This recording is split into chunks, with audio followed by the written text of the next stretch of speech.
everyone, how's everybody doing? I hope everybody is doing well. And I will be discussing Dirty John, Betty, Season 2, Episode 1. This episode was basically about their present time of what they were going through. I was actually late watching it. I actually caught the part where Dan pulled Betty out the car and pulled her down to the ground.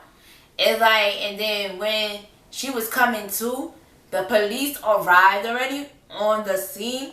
I couldn't believe he did that. I couldn't believe he dragged this woman out of her car and pulled her down to the ground.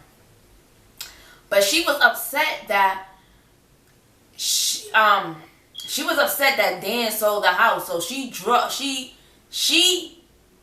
ran the car into the house. Do you think she was wrong for doing that? Do you think Dan was wrong for pulling her out the car and on top of her? And then he had the audacity to use his doctor title to have Betty committed into a psychiatric ward. I couldn't believe it. I was like, this is crazy right now. This is serious. Because first of all, you don't want to play with people's psychiatric health like that. If somebody is not crazy, don't have them committed into a psychiatric ward, because that would really make them real crazy in real life. Don't do that. And then when she got into the psychiatric ward, she was explaining to the doctor that she's not crazy, but she already know the process and how this will work. If the doctor don't deem her as crazy, she know Dan is gonna pull his power of being a doctor and a lawyer and sue the doctor. The doctor actually got nervous when he was hearing this information and got a little shaken up. You could see and how he was moving in his chair. He was a little shaken by this information. So Betty is out of the hospital, and Betty is shopping in the supermarket and she seems a little off at this point. Being committed in the psychiatric ward have really shooken her up. So she don't know what to do in the supermarket. So she runs into her friends who was already gossiping about her already. And when she comes up to them, at this point, she's spilling her own tea on herself about what Dan did to her. She was in the psych ward for 3 days, which I think is basically the right amount of time when you are committed. It's called a holding. They hold you to do a psychiatric test to see if you crazy or you deemed to be released or to be hold more into the psychiatric ward. I guess he didn't deem her as crazy because she was out in 3 days, and that's normally the right process when you committed into a psychiatric ward anyway. So, and then she was telling her friends all the stuff that he was doing, and they were like, he's not even a real doctor. He might have a license, but he don't even practice. He don't even practice. He's not even a real doctor. I thought that was so funny. And the real question is, even though somebody that has a doctor license and don't practice, is that considered a fake doctor? Or ain't they still a doctor? Because don't they have a license even though they don't practice? What do you think about that? I think Dan is a fake doctor who like to throw around his title saying, I'm a doctor, because he just like hearing saying that. Dan is really giving Betty a hard time. He won't pay for lawyer fees. He's doing all kind of crazy stuff. And now he trying to make a peace offering with her. And she's taking this peace offering, think it's gonna they gonna get back together and stuff like that. And Betty is sitting with her friends at the table, a girls' day out, lunch. The ladies are giving her sound advice on not to trust Dan, to get a job so she won't rely on him and be codependent on him. and she could have her own freedom. If anything else go wrong, she don't have to depend on him. They was really giving good advice to her. And Betty was being delusional, thinking, oh, he just doing this because she being hopeful that they gonna get back together. Why would he do this to her mother of his children? They've been together for a long time. He is not gonna divorce her. I'm like, why is this lady is so delusional and living in La La Land? I like, this man behavior showed you time after time. He do not care about you. Like, what are we doing? I don't understand Betty. Why she is so hopeful she's going to get back with this man. But at this point, Betty is spending time with her children, and she receives a letter from her husband making all crazy demands about getting a divorce and having full custody and all this. And stop bringing up that he's not a real doctor in the letter. Because she keeps saying that he don't practice in the medical field. So at this point, I don't know if Dan has a license, but he just don't practice, or he lost his license and he just keeps saying he's a doctor. After she received the letter from Dan, the children was standing behind her, and they was there the whole time when she was venting to him. They couldn't believe it, and she couldn't believe it. Everybody both looking at each other.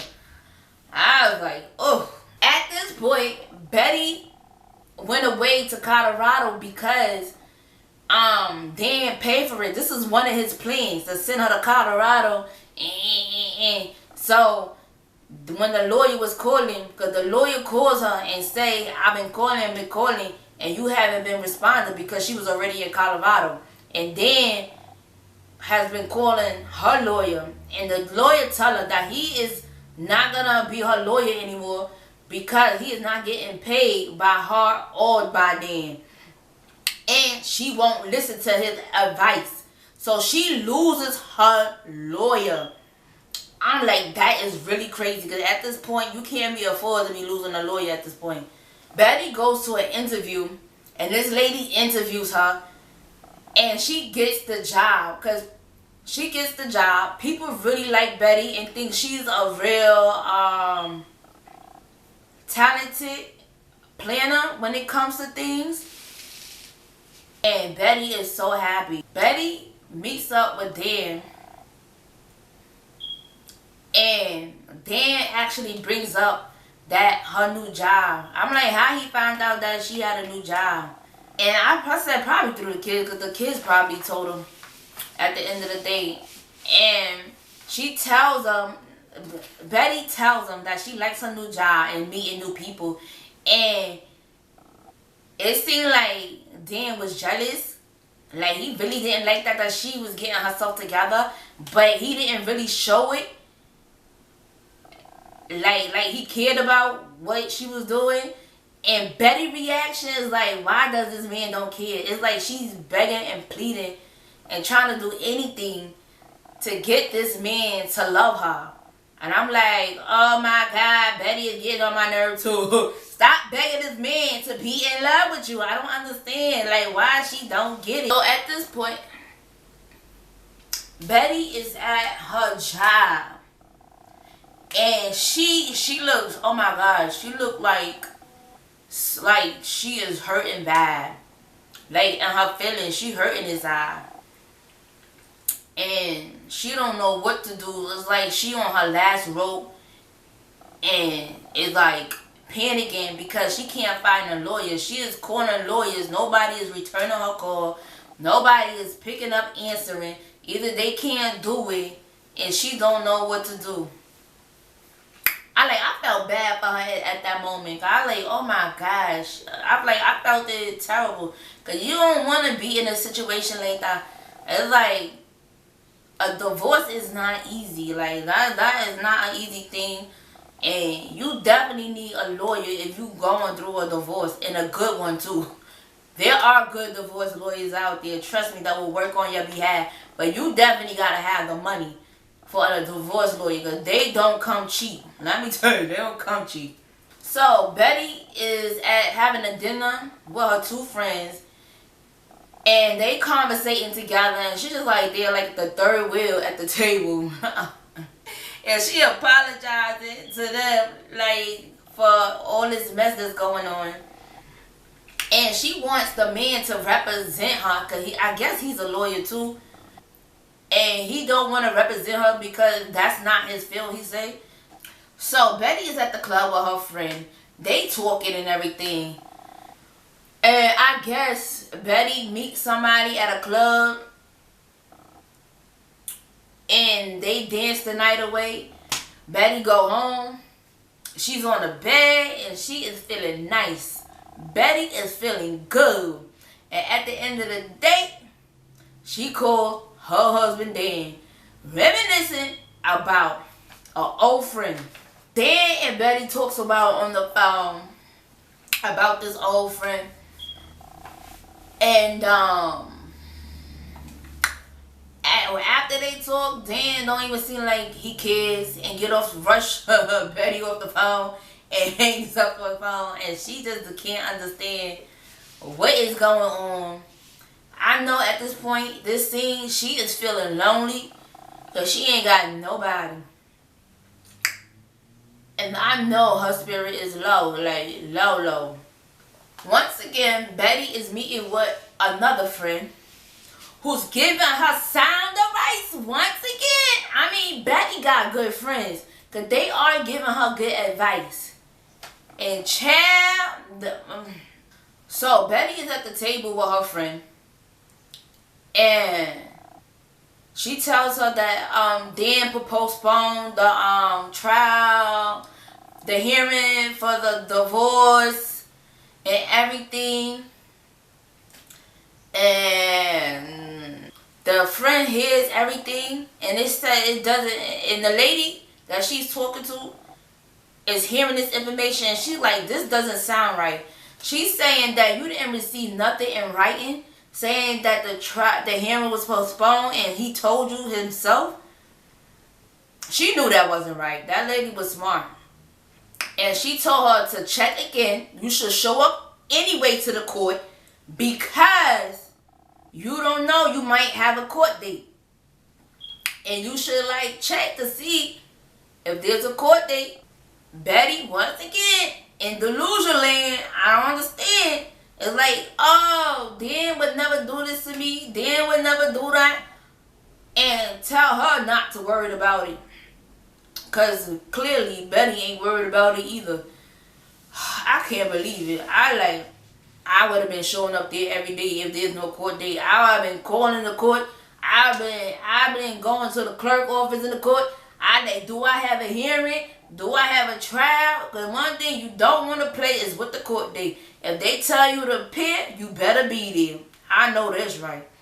Child, you don't want to play with the court date now.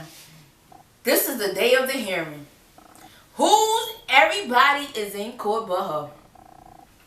So, she loses all her rights and the judge ruled in her favor because she was not there. I said, my God.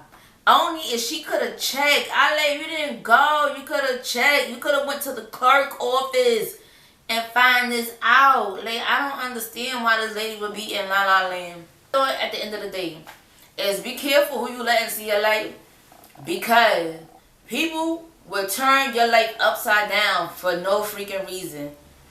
And when it comes to divorce, people will play dirty. They will come up with all kind of crazy stories, all kind of crazy anything, so they won't see you win. And please stop chasing after people. I'm just saying, stop chasing after people who don't want you. It's a time we have to realize that we have to move on from a situation. We have to end one cycle and begin another journey with something new and something fresh. And you can always survive without a spouse who is not fit for you. Don't never think you can't survive or do better because that person is in your life. And that's all I gotta say. I like DirtyJohn. I think I watched season 1, but I can't recall right now.